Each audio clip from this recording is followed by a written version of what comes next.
नमस्कार, जय माता दी, जय माँ दुर्गा।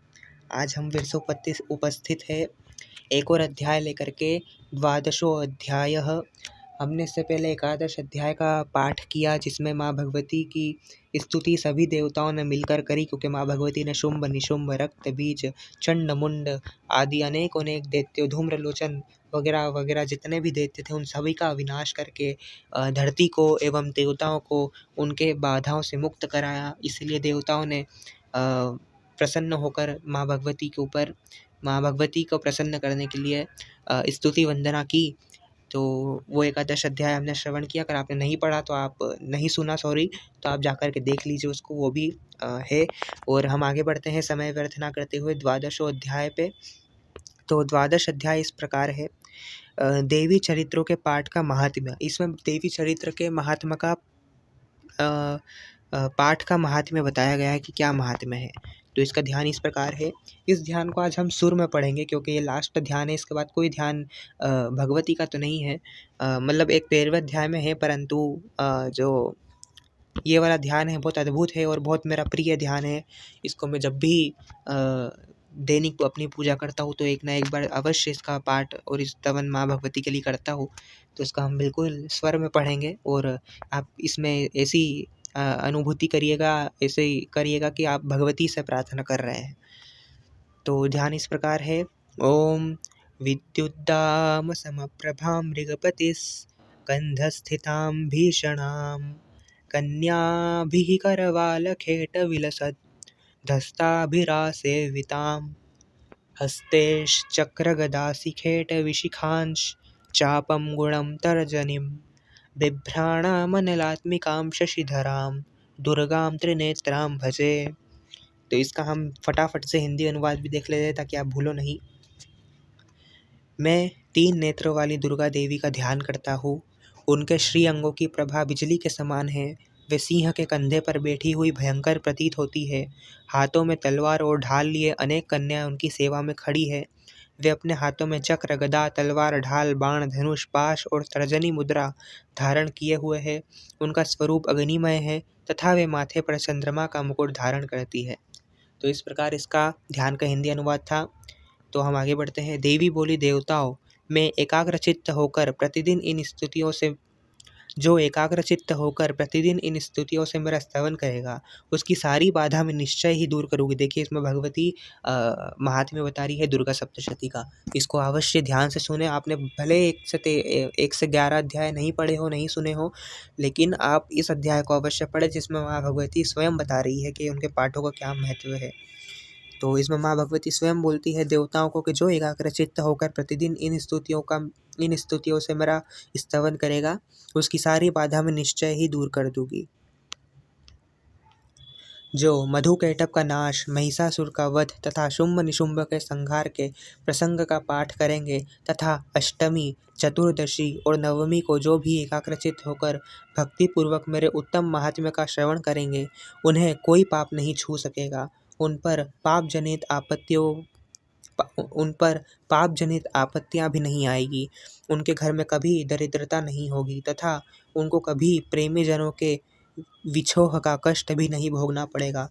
इतना ही नहीं, उन्हें शत्रुओं से, लुटेरों से, राजा से, शस्त्र से, अग्नि से तथा जल की राशि से भी कभी भय नहीं होगा। इसीलिए सबको एकाग्रचित्त होकर भक्ति पूर्वक मेरे इस महात्म्य को सदा पढ़ना और सुनना चाहिए। यह परम कल्याणकारक है। मेरा महात्म्य महामारी जनित समस्त उपद्रवों का तथा आध्यात्मिक आदि तीनों प्रकार के उत्पातों को शांत करने वाला है। मेरे जिस मंदिर में प्रतिदिन विधि पूर्वक मेरे इस महात्म्य का पाठ किया जाता है, उस स्थान को मैं कभी नहीं छोड़ती। वहाँ सदा ही मेरा सन्निधान बना रहता है। बलिदान, पूजा, होम तथा महोत्सव के अवसरों पर मेरे इस चरित्र का पूरा पाठ और श्रवण करना चाहिए। ऐसा करने पर मनुष्य विधि को जानकर या बिना जाने भी मेरे लिए जो बलि, पूजा या होम आदि करेगा, उसे मैं बड़ी प्रसन्नता के साथ ग्रहण करूँगी। शरत काल में जो वार्षिक महापूजा की जाती है, उस अवसर पर जो मेरे इस महात्म्य को भक्तिपूर्वक सुनेगा, वह मनुष्य मेरे प्रसाद से सब बाधाओं से मुक्त तथा धन, धान्य एवं पुत्रों से संपन्न होगा। इसमें तनिक भी संदेह नहीं है। मेरे इस महात्म्य, मेरे प्रादुर्भाव की सुंदर कथाएं तथा युद्ध में किए हुए मेरे पराक्रम सुनने से मनुष्य निर्भय हो जाता है। मेरे महात्म्य का श्रवण करने वाले पुरुषों के शत्रु नष्ट हो जाते हैं, उन्हें कल्याण की प्राप्ति होती है तथा उनका कुल आनंदित रहता है। सर्वत्र शांति कर्म में बुरे स्वप्न दिखाई देने पर तथा ग्रह जनित भयंकर पीड़ा उपस्थित होने पर मेरा महात्म्य श्रवण करना चाहिए। इससे सविघ्न तथा भयंकर ग्रह पीड़ाएं शांत हो जाती है और मनुष्यों द्वारा देखा हुआ दुख स्वप्न तथा शुभ स्वप्न में परिवर्तित हो जाता है। बाल ग्रहों से आक्रांत हुए बालकों के लिए यह महात्म्य शांति कारक है तथा मनुष्यों के संगठन में फूट होने पर यह अच्छी प्रकार मित्रता कराने वाला है। यह महात्म्य समस्त दुराचारियों के बल का नाश करने वाला है। इसके पाठ मात्र से राक्षसों, भूतों और पिशाचों का नाश हो जाता है। मेरा यह महात्म्य मेरे सामीप्य की प्राप्ति कराने वाला है। पशु, पुष्प, अर्घ्य, धूप, दीप, गंध आदि उत्तम सामग्रियों द्वारा पूजन करने से,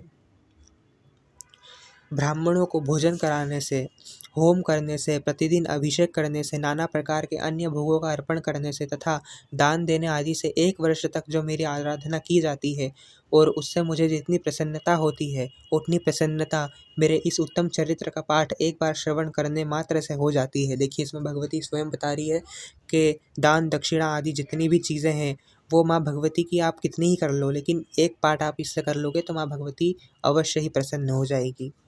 यह महात्म्य श्रवण करने पर पापों को हर लेता है और आरोग्य प्रदान करता है।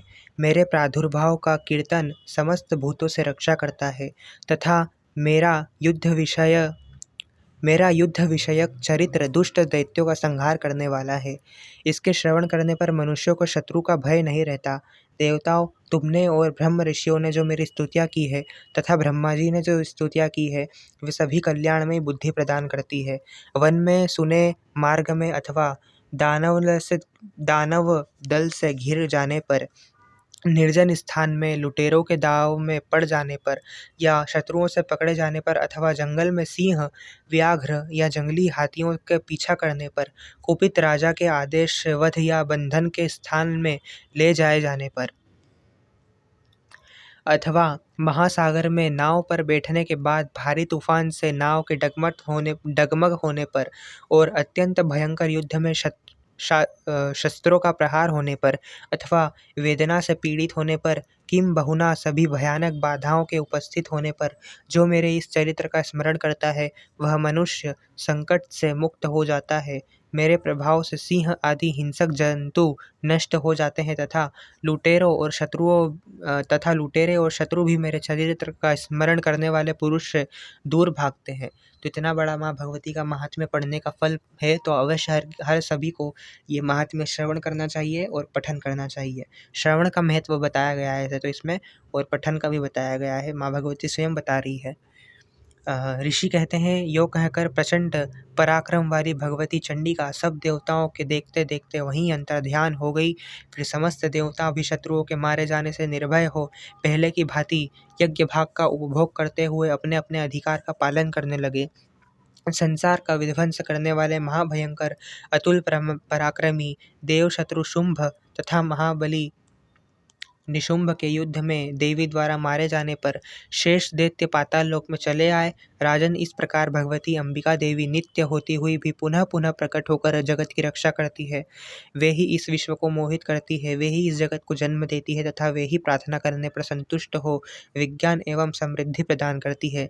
राजन, महाप्रलय के समय महामारी का स्वरूप धारण करने वाली वे महाकाली ही इस समस्त ब्रह्मांड में व्याप्त है। वे ही समय समय पर महामारी होती और वे ही स्वयं अजन्मा होती हुई भी सृष्टि के रूप में प्रकट होती है। वे सनातनी देवी ही समयानुसार संपूर्ण भूतों की रक्षा करती है। मनुष्यों के अभ्युदय के समय वे ही घर में लक्ष्मी के रूप में स्थित हो उन्नति प्रदान करती है और वे ही अभाव के समय दरिद्रता बनकर विनाश कारण होती है। पुष्प, धूप और गंध आदि से पूजन करके उनकी स्तुति करने पर वे धन, पुत्र, धार्मिक बुद्धि तथा उत्तम गति प्रदान करती है। इस प्रकार श्री मार्कंडेय पुराण में सावर्णिक मनवंतर की कथा के अंतर्गत देवी महात्म्य फल स्तुति नामक 12वां अध्याय पूरा हुआ। तो 12वां अध्याय हमारा पूर्ण हुआ। हमने 12वें अध्याय में फल जो उसका मिलता है अध्याय का माँ भगवती ने स्वयं बताया है। तो हर अवश्य सनातनी को अपने घर में दुर्गा सप्तशती रखनी चाहिए और भगवती का स्तवन और पूजन पाठ हमेशा करना चाहिए। अगले अध्याय में त्रयोदश अध्याय में हम सूरत और वेश्य को देवी जो वरदान दे करके जाती है, देवी का जो वरदान मिलता है तपस्या करने पर, छोटा सा पाठ है उसका हम श्रवण करेंगे। उसके बाद में हमारे अध्याय यहाँ पर समाप्त हो जाएंगे हिंदी के। फिर हम कुछ नया विषय लेकर के आपसे मिलेंगे। अभी तो एक अध्याय और बाकी है, हम बाकी की बात उसमें करते हैं। जब तक के लिए शुभ रात्रि। जय माता दी, जय माँ काली, जय माँ अम्बे।